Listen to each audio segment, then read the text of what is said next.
Hey guys, welcome back to the channel. Welcome to another video. It is that time of the week, the month again. It is Champions League round of 16 predictions. It is the final part of this.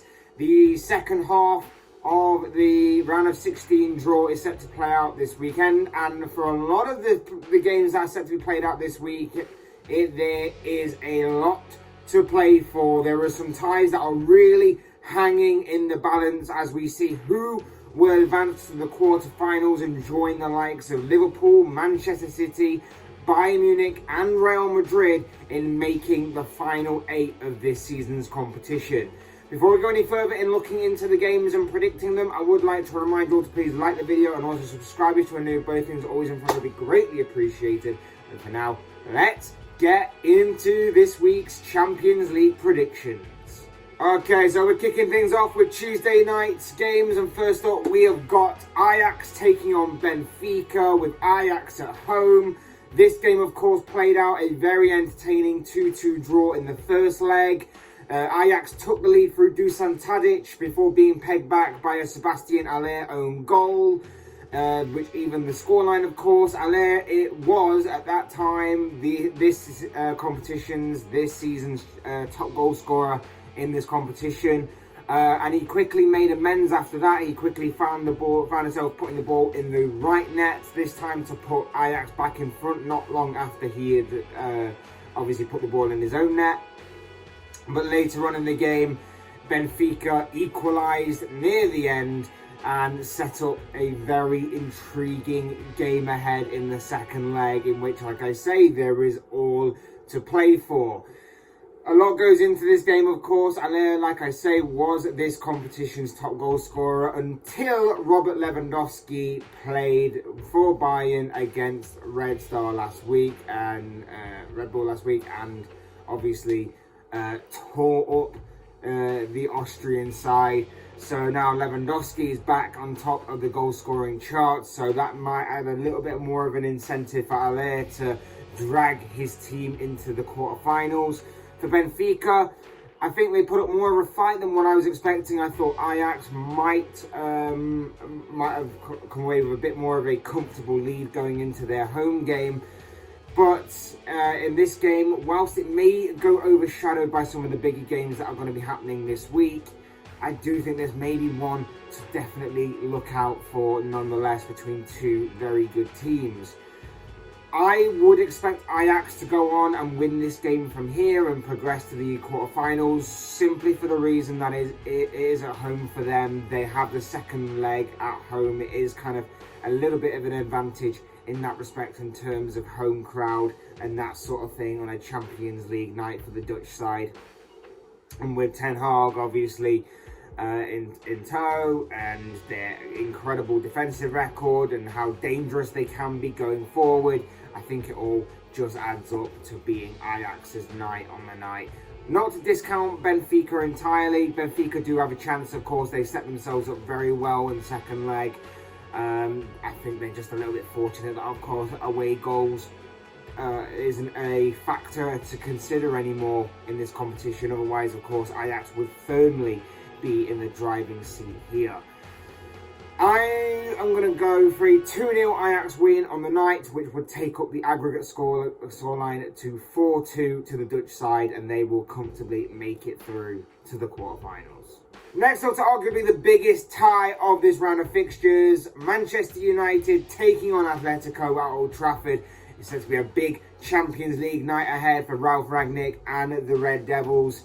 Of course, cast your mind back to the first leg, of course. It ended in a 1-1 scoreline. João Felix put the Spanish side ahead very early on in that game before a late equaliser from youngster Anthony Elanga helped United level things up. This is going to be a huge game. One that's going to be very difficult to call. As I said in the first prediction, these are two teams that have been very unpredictable. These are two teams that have been very underwhelming this season, haven't quite reached the heights of last season, haven't quite reached the expectations that were set for them in pre-season. So this is going to be a huge game. One big team is going to be knocked out of this competition, and again, it could go any which way because they're so unpredictable, these two, that it could go any which way. I thought Atletico played pretty well in the first leg. I thought they were a little bit unlucky not to have added to their scoreline when they took the lead very early on in the game. I thought United got a little bit lucky and got out of jail with that late equaliser. If away goal rules again was a factor, you're looking at that and you're thinking that is a incredible result by Manchester United away in Madrid. But of course, they don't factor anymore. It's going to be a big game. Extra time and penalties, I think, could be on the cards here, very much so. I think you look at last weekend, I think you look at Ronaldo scoring a hat-trick against Tottenham and dragging United to a victory in that game against Spurs.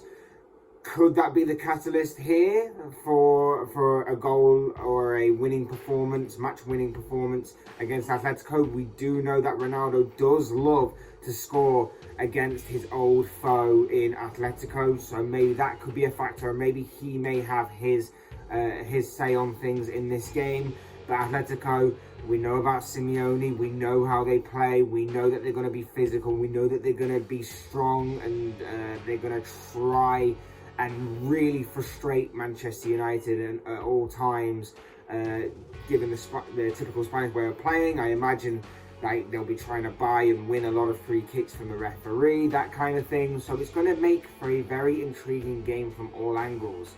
As far as a result and a prediction goes, like I say, I think extra time and penalties are on the, well, maybe not penalties, but extra time I think will be on the cards in this game. I can see it finishing 1-1 after extra time, but I am going to give this slight edge to Manchester United, given the match winner known as Cristiano Ronaldo in their ranks. I just think that he will have his final say on what has become a pretty decent scoring team to score against. His record does state that. So after 120 minutes, I'm going to go for a Manchester United win and say that they come out of this game winning 2-1 come the final whistle. Next up, we move on to Wednesday night's games, and first up we have Juventus taking on Villarreal, with Juventus obviously at home. In the first leg, it finished 1-1, so yet again, this is another tie that is all to play for. Dusan Vlahovic scored on his Champions League debut 31 seconds into it to give the Italian Giants a dream start in the round of 16 stage. But after failing to add to their goals tally, they were ultimately punished as Villarreal managed to pull a goal back midway through the second half through Dani Parejo. And like I say, it leaves it all to play for, because whilst I think many people may have probably expected Juventus to probably get through in this tie, I think the first leg has left it a little bit more in doubt. Now, again, I will say that the home advantage is definitely, obviously, with Juventus in this. I think that it does suit them to go back to their ground in a Champions League tie, of course, and try to progress to the final 8. I think that it will obviously suit them like it will suit Ajax, and I think it will obviously suit Manchester United, who I've talked about previously. But that isn't to rule out Villarreal. Let's face it, Villarreal won the Europa League last season. I don't think many people expected them to do that. They have proven to be a tough side to beat under Unai Emery. Again, it's a typical kind of pragmatic approach from Emery. You'll be strong defensively and then try and build up from there and try and nick something. The sort of phased out 4-4-2, if you like, that Villarreal play, very much old-fashioned seemingly these days, but still still added into the game by the likes of Emery. It makes it a little bit different. It makes it a little bit more unique to play against because of how rare it is that you see it in football these days. And it could upset Juventus, there's no doubt about it. Maybe from set pieces, maybe from the counter-attack, it might just upset Juventus enough for a typical classic away day performance from the Spanish side that may see them actually overthrow Juventus, maybe cause a little bit of an upset. I don't think many people are expecting Villarreal to beat the Italian Giants in this game, but it could all make for interesting watching and viewing nonetheless. As far as my prediction goes, I can honestly see it possibly going into extra time again. I think that Villarreal are strong. I think that they will obviously be a danger from set pieces. I think they have some decent players in there, some experience mixed with a bit of youth as well. But I just overall seeing Juventus winning. I think it will go into extra time, but I just think that with the extra quality that Juventus have in the final third, and I think they have a bit more strength and depth in terms of that star individual quality, I just think that Juventus may be able to pull this one out the bag within 120 minutes. So that's why I'm going for a Juventus win. I'm going to say that they win by 2-1, which will obviously see them win by 3-2 on aggregate. And finally, we've got Lyon taking on Chelsea in France. Obviously, the last time that these two teams played, it was a bit different for Chelsea, wasn't it? Life was going okay. It was better than what it is right now. Roman Abramovich was still the owner. And Chelsea were actually winning this game. They won this game by 2-0. A very seemingly comfortable performance on the night by Chelsea, in which Kai Havertz and Christian Pulisic got on the score sheet for the Blues to take this tie seemingly away from Lille, because although it is over and it's only half time in this overall tie of 2 legs, it does seem that Chelsea will go on to make it and officially claim their place in the quarterfinals of this competition following that first leg win overall. That's not to say we should write off this game entirely. Of course, stranger things have happened. It is the Champions League after all. Miracles can happen in cup competitions, and the Champions League is certainly no different and has seen its fair share over the years. However, when you consider that this Chelsea side are in decent form, they may not be scoring plenty of goals or a whole ton of goals in recent games, with maybe 1 or 2 exceptions. They are strong, resolute defensively, and I think that strong, resolute and stubborn defensive line that Thomas Tuchel has installed in this team across his 13, 14 months or so in charge of the Blues will obviously remain strong here, will not be breached, and I can see Chelsea sailing safely and comfortably through to the quarterfinal stages. Lille, of course, have a couple of decent players to look out for, of course, but you would expect that with a team like Chelsea, with their defence, a strong midfield, and an attack that can hurt you on its day if they're all singing from the same hymn sheet, all in form and all making the right decisions, Chelsea really should not be able to, not see this game out from here. They really should be able to see this game out, should I say, in this scenario. And therefore, that is why I'm going to go for another 2-0 win to Chelsea. I think they'll win 2-0 on the night, progress 4-0 on aggregate, and make it into the final 8, along with the other teams involved for Friday's draw. But of course, as I always say, these are just the thoughts, comments, opinions, predictions, whatever you want to call it, of this guy. I want to know what you guys think. What do you make of the round of 16 draw so far? What do you make of the upcoming fixtures in the round of 16 this week? Who do you see making it into the quarterfinals? Who do you see missing out on Friday's draw of the quarterfinals?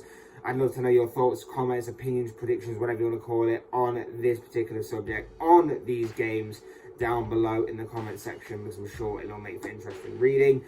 I will be back on Friday. We'll be talking more about the quarterfinal draw of the Champions League, because it is set to be drawn out on Friday. So I will be making a video on that and talking about that. Otherwise, hit that like button on the way if you enjoyed the video. Subscribe if you're new or want to see more content like this. Both things always and forever be greatly appreciated. And as always, thank you all so much for watching and listening. I've been Fletch.